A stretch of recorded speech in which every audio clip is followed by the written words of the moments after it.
Salut, j'aimerais vous faire cette vidéo concernant un rêve prophétique que j'ai fait il y a quelques semaines et qui concerne les démons, les esprits voleurs de temps.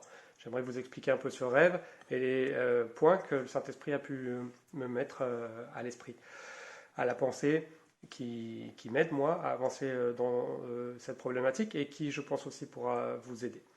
Donc, en fait, ce rêve, c'est que je suis assis pendant un culte, une célébration dans une église et il y a le pasteur qui est en train d'enseigner, de prêcher sur le temps et la gestion du temps, qui fait son enseignement biblique. Et une personne, je dirais un homme d'une cinquantaine d'années, se met dans l'allée et se met à genoux et se met à avoir des manifestations démoniaques et à vivre une délivrance. Il est en train de tousser, et c'est souvent ce qui se passe quand il y a un mauvais esprit qui sort des personnes quand ils vivent une délivrance. Et donc, le prédicateur est un peu surpris, mais il continue à prêcher. Et moi-même et puis les gens autour, on se demande quand même comme ça, tiens, c'est quand même bizarre comment euh, un mauvais esprit peut être chassé, comment il peut y avoir une délivrance avec un thème qui paraît pas du tout approprié à ça, c'est-à-dire juste comment, bibliquement, on est appelé à gérer notre temps.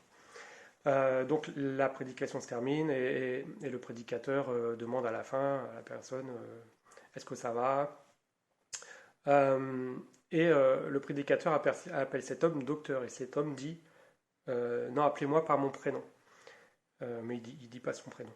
Et il y a un court échange que j'ai plus en tête et ce docteur a un cancer et la pensée qui vient c'est ce cancer physique peut être lié au mauvais esprit qui est sorti, puisque il y a quand même souvent un- une implication démoniaque dans certaines maladies.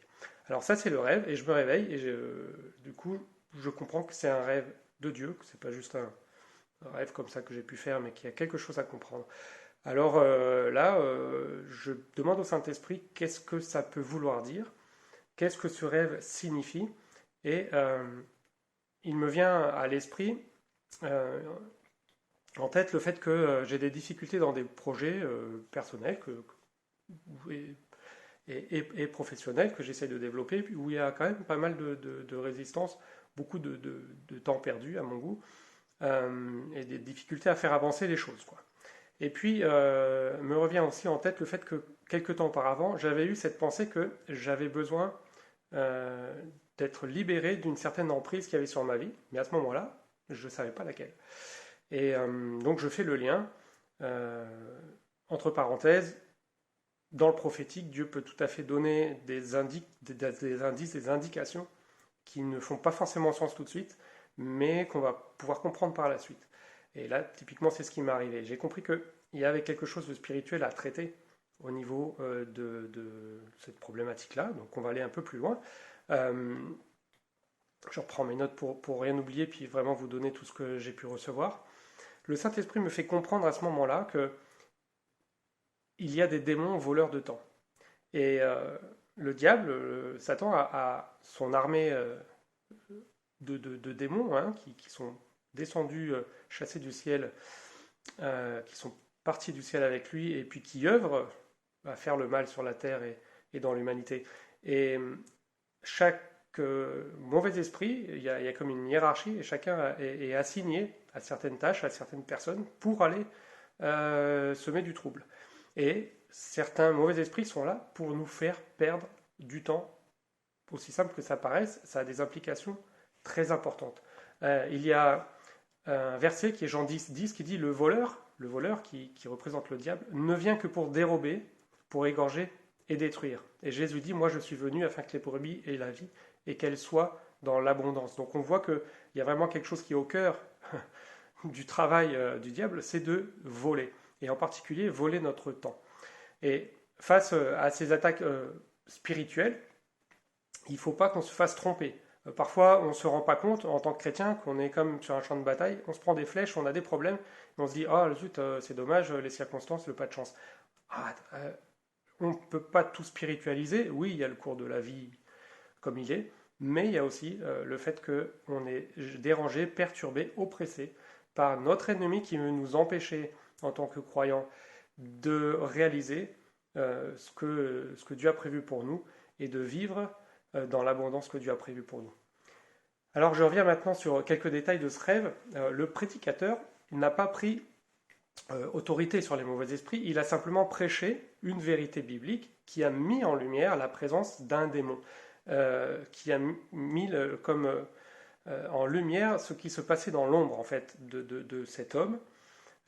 Et c'est Hébreux 4, 12 qui nous dit: la parole de Dieu est vivante et efficace, plus tranchante qu'une épée quelconque à deux tranchants, et pénétrante jusqu'à partager l'âme et l'esprit, jointure et moelle, elle juge les sentiments et les pensées du cœur. Et on voit que là, la prédication de la parole est suffisante pour que la vérité vienne impacter, la vérité qui est Jésus dit je suis la vérité, vienne impacter le monde spirituel et faire manifester les mauvais esprits et les chasser. L'autorité de la parole, qui est donc Jésus-Christ, fait fuir les démons aussi efficacement aujourd'hui, en cette année, là où nous sommes, qu'à l'époque des premiers disciples. Et on peut lire dans Acte 8 les disciples qui annonçaient la bonne nouvelle de la parole, il nous est dit, et des esprits impurs sortaient de plusieurs démoniaques en poussant des grands cris.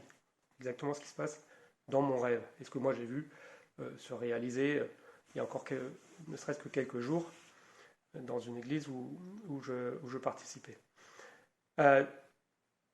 Ensuite, l'homme par terre est un docteur. Et ça pointe du doigt quelque part l'intellectualisme qu'on peut avoir. On a tous des difficultés, on a tous des problèmes, ça peut être dans nos emplois, dans les finances, dans notre famille, dans le couple, des maladies au niveau de la santé, enfin, on peut avoir tendance à prendre tout ça avec fatalisme et à se dire que c'est comme ça, il y a des problèmes dans la vie, il y a des problèmes dans la vie. Mais il faut se rendre compte que une partie de ces problèmes ne sont pas juste dus à des circonstances humaines, mais qu'il y a une vraie bataille spirituelle à l'encontre de ceux qui suivent Jésus-Christ pour les empêcher d'être agissants, efficaces pour le royaume de Dieu. Et ce qui va arriver, c'est que si on reste sur ce plan intellectuel et on va chercher des solutions humaines, alors qu'en fait le problème est spirituel, il ne peut être réglé que spirituellement. Et 1 Thessaloniciens 1,5 nous dit notre évangile ne vous ayant pas été prêché en parole seulement, mais avec puissance, avec l'Esprit Saint. Et donc on voit que là, on a vraiment ce positionnement de la puissance de l'évangile qui a été prêché vient avec vraiment la manifestation de cette puissance dans la réalité. Ensuite, cet homme qui est docteur préfère qu'on l'appelle par son nom. Et là, il y a un signe d'humilité, tout comme le fait qu'il s'est mis à genoux. Il y a une vraie humilité de sa part. Il veut refuser les titres, la connaissance humaine, pour se positionner sur un plan ontologique, c'est-à-dire l'être, mon être. Je ne suis pas un statut social, je ne suis pas un diplôme, je suis une personne et je suis un humain.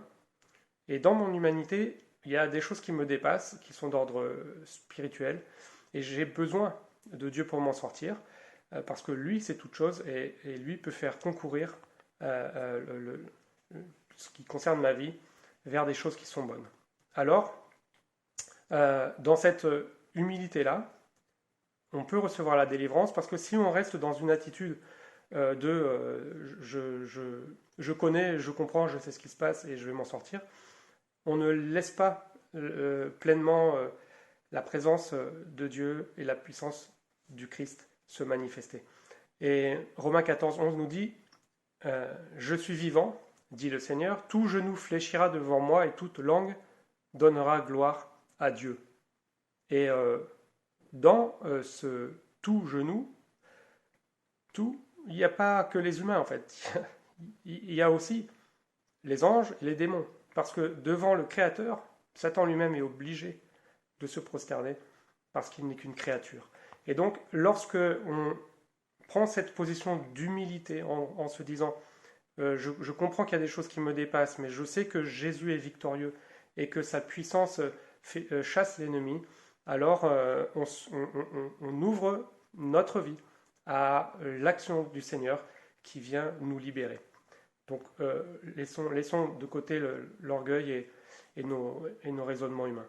Ensuite, cet homme, le rêve nous dit qu'il a le cancer. Et qu'est-ce que ça peut nous dire? Le cancer est quelque chose et représente un mal qui nous ronge de l'intérieur. Et souvent sans qu'on s'en rende compte. Ça nous amène petit à petit vers la mort finalement. Et les premiers symptômes d'un cancer peuvent être bénins. On peut se dire, tiens, mais j'ai mal quelque part, bon, je vais mettre de la pommade, je vais faire un truc. Et finalement, tant qu'on ne connaît pas la source du problème, on ne peut pas traiter correctement, on va traiter des symptômes et finalement, le mal va continuer à se propager. Et on va tenter de soigner parfois des choses avec des solutions humaines, alors qu'en fait, les sources sont spirituelles. Donc, on ne va pas s'en sortir. Il faut absolument, dans notre vie, aller traiter de manière spirituelle les problèmes spirituels. Alors, des fois, on peut se sentir fatigué. Alors, on se dit, tiens, on va prendre un peu de vitamines, on va plus dormir. Ou alors, on peut avoir des problèmes relationnels qui nous empêchent de construire dans nos familles, dans nos projets. Et on va remettre ça sur le dos, il a mauvais caractère, ou je ne sais pas trop quoi, il y a des circonstances mauvaises. Ou alors, on peut avoir des problèmes administratifs. Alors, on se dit, bon, comme moi je pourrais dire, c'est la France, donc les problèmes administratifs, on a du mal à s'en sortir. Mais on peut aussi avoir des problèmes de finances et de se dire, mais je comprends pas, bon, pourtant, mon salaire arrive, mais je gère aussi bien que possible. Mais il y a toujours des problèmes qui font que mon argent repart, il y a un accident, il y a un truc, il y a quelque chose. Et finalement, on n'arrive pas financièrement à devenir stable. Je pourrais faire une très longue liste de problèmes qu'on peut rencontrer et qui finalement peuvent, oui, avoir des problèmes, enfin des sources humaines et terrestres, mais peuvent aussi avoir des sources spirituelles. Et au final, tous ces problèmes-là peuvent être provoqués. Certains de ces problèmes peuvent être provoqués par des démons voleurs de temps, c'est-à-dire que leur objectif, c'est que on n'arrive pas à avoir le temps de se focaliser sur l'essentiel, qui est la prière, la présence, rechercher la présence de Dieu et être agissant et efficace pour son royaume. Et dans les missions qu'il nous a données, lesquelles missions ne sont pas que d'ordre spirituel, mais peuvent être aussi dans le fait de construire des choses pour Dieu, ne serait-ce qu'une entreprise peut être un projet de Dieu pour notre vie, et l'ennemi peut venir pour nous empêcher de développer ce que Dieu a prévu pour nous. Donc, toutes ces choses peuvent avoir des sources humaines, mais peuvent avoir aussi des sources spirituelles. Alors maintenant que Dieu a parlé par ce rêve et qu'il a révélé ce qui peut se passer dans le monde spirituel, sur nos vies, on sait qu'on peut être libéré.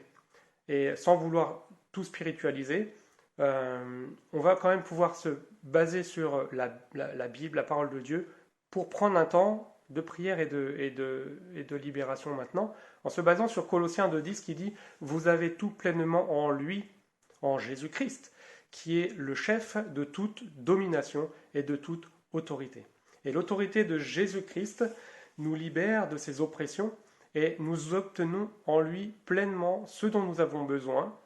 Sans que l'ennemi vienne le voler, on peut prier, prendre position, prendre autorité sur notre vie dans le nom de Jésus-Christ qui est notre Sauveur et notre Seigneur, pour qu'il y ait une sanctuarisation de ce que Dieu nous donne et que l'ennemi cesse de venir voler, dérober et nous prendre notre temps en empêchant les choses d'avancer. Et je veux prendre un temps de prière autant pour moi-même que pour vous qui écoutez, afin que nous puissions être vraiment combatifs et victorieux dans le nom de Jésus-Christ par rapport à ces oppressions démoniaques voleurs de temps. Et je vous invite à continuer, à persévérer, parce que pour certains, on va comme donner un coup à l'ennemi, mais il va continuer à vouloir venir voler, et c'est en résistant au diable qu'il va fuir, c'est-à-dire que c'est dans la persévérance de cette autorité qu'on prend et qu'on garde que nous allons avoir la pleine victoire, la pleine libération, et qu'on va rentrer pleinement dans ce que Dieu a prévu pour nous. Amen.